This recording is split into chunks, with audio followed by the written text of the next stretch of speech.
Olá, boa tarde. Você acompanha agora notícias do Brasil e do mundo desta sexta-feira, dia 28 de abril. A Petrobras informou hoje que vai reduzir a partir de amanhã o preço médio de venda de diesel para as distribuidoras em 38 centavos.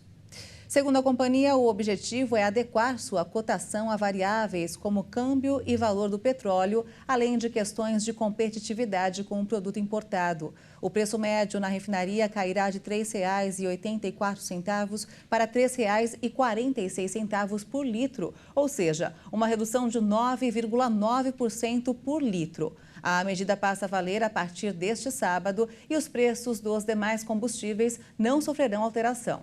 A última redução para o diesel anunciada pela Petrobras foi no dia 22 de março. O presidente Lula vai assinar a medida provisória que estabelece o valor de R$ 1.320 para o salário mínimo. O valor já deve ser pago no próximo mês. A informação foi dada na noite desta quinta-feira pelo ministro do Trabalho, Luiz Marinho, que participou de uma reunião com o presidente Lula e representantes das centrais sindicais no Palácio da Alvorada. A medida provisória tem efeito imediato, mas precisa ser aprovada pelo Congresso Nacional em até 120 dias. Marinho também anunciou que o governo vai enviar um projeto de lei para retomar a política de valorização real do salário mínimo, que vigorou ao longo dos governos petistas. A medida assegura a recomposição da inflação com base no Índice Nacional de Preços ao Consumidor, o INPC, do ano anterior, mais o percentual de crescimento do PIB de 2 anos anteriores. Ou seja, em 2024, se estiver em vigor, o reajuste será o INPC de 2023 mais o percentual de crescimento do PIB de 2022. O objetivo do governo é que esse modelo de cálculo comece a vigorar em janeiro de 2024. O presidente Lula assinou a demarcação das primeiras 6 terras indígenas desde 2018. As áreas ficam em 6 estados diferentes. O governo anunciou a demarcação das primeiras 6 terras indígenas desde 2018. A homologação estava no rol de 14 territórios que já tinham passado por todo o seu processo burocrático, mas ainda não haviam sido autorizadas. A homologação é a última fase para que um território indígena seja reconhecido. As terras homologadas nesta sexta estão nos estados do Acre, Alagoas, Amazonas, Ceará, Goiás e Rio Grande do Sul. A assinatura aconteceu ao lado da ministra dos Povos Indígenas, Sônia Guajajara, durante o evento que marcou o encerramento do acampamento Terra Livre, na Praça da Cidadania, em Brasília. O presidente Lula também assinou os decretos para a instituição do Comitê Gestor da Política Nacional de Gestão Territorial e Ambiental em Terras Indígenas e a recriação do Conselho Nacional de Política Indigenista. Nós temos mais de 30 milhões de hectares de terras degradadas, terras que podem ser recuperadas e nessa terra pode dobrar a produção agrícola desse país sem precisar mexer com o indígena, sem precisar poluir a nossa água e sem precisar derrubar a nossa floresta. Vocês sabem trabalhar e se não souber, o governo tem a obrigação de criar condições para que vocês aprendam a trabalhar a terra e plantar aquilo que vocês necessitam.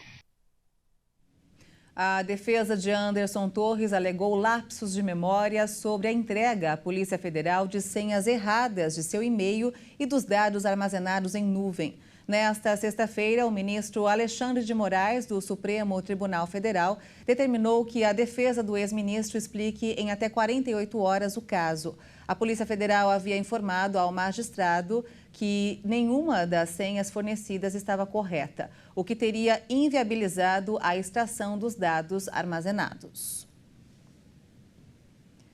Em meio à intensificação dos confrontos entre o Exército e paramilitares, centenas de detentos fugiram das prisões do Sudão. A ONU se pronunciou dizendo estar alarmada. Entre os foragidos está o ex-integrante do governo deposto de Omar al-Bashir, que é procurado pelo Tribunal Penal Internacional, acusado de cometer delitos contra a humanidade. Nós estamos muito alarmados com as fugas das prisões. A impunidade é um assunto recorrente no Sudão há décadas e nós sentimos que a impunidade é a grande causa de tudo o que acontece hoje. A impunidade contínua, as violações aos direitos humanos e às leis humanitárias encorajam os criminosos.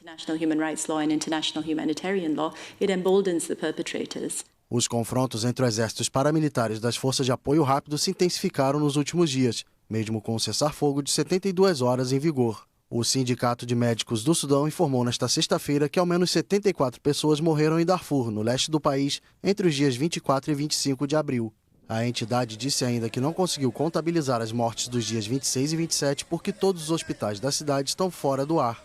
De acordo com o último balanço oficial divulgado pelo Ministério da Saúde do Sudão na quinta-feira, ao menos 512 pessoas morreram e mais de 4.100 ficaram feridas pelo conflito, mas o número real é provavelmente mais elevado.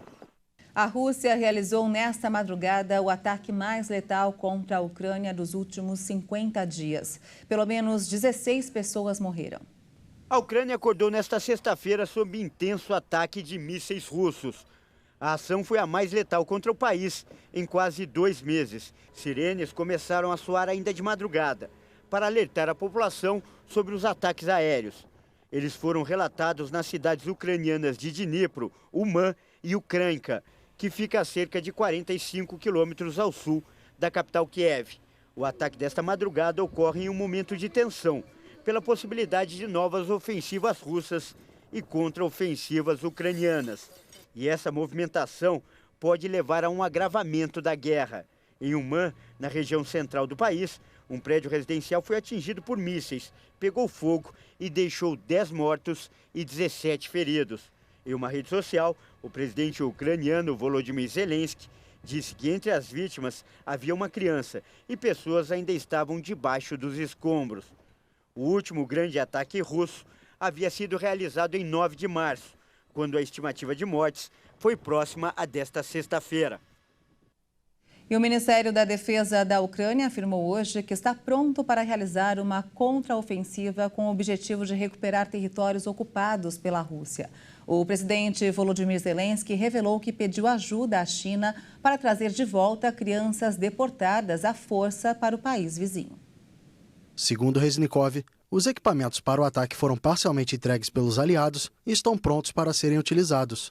A Ucrânia recebeu até o momento 1.550 veículos blindados e 230 tanques da Organização do Tratado do Atlântico Norte. As tropas russas ocupam cerca de 20% do território ucraniano. Скажімо так, якщо в глобальному сенсі, в високому відсотковому режимі ми готові. De um modo geral, nós estamos prontos.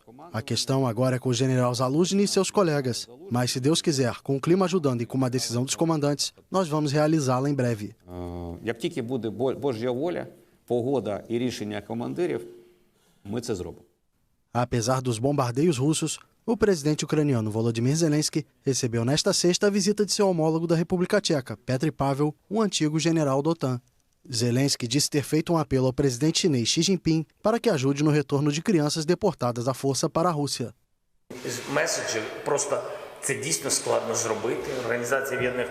É realmente muito difícil de se fazer algo a respeito. As Nações Unidas e muitos outros tentaram, mas não houve resultados. Então eu fiz um apelo ao presidente da China.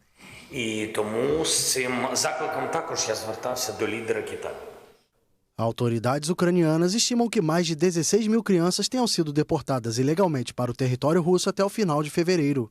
Zelensky e Xi Jinping conversaram por telefone na última quarta-feira, ocasião em que o chefe de Estado chinês defendeu a abertura de negociações de paz. O presidente da BBC, Richard Sharp, anunciou hoje sua renúncia depois de ficar encurralado por um conflito de interesses a respeito de sua nomeação para o cargo.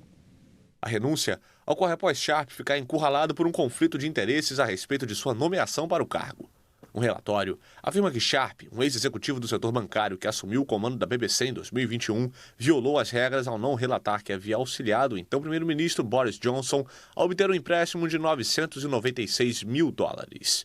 Sharp foi nomeado pouco depois da concessão do empréstimo para comandar a Corporação Pública de Rádio e Televisão. No comunicado em que divulgou a demissão, Sharp admitiu a quebra das regras de conflito de interesses para altos funcionários do Reino Unido, mas explicou que foi algo inadvertido e não material para sua nomeação para a BBC. Sharp vai deixar o cargo no final de junho para que o grupo tenha tempo de encontrar um novo presidente. E essa edição fica por aqui. Você acompanha outras informações logo mais às 5 da tarde com Beatriz do Vale. Eu volto no Jornal das 18h30 ao lado de Juliana Dariva. Até lá.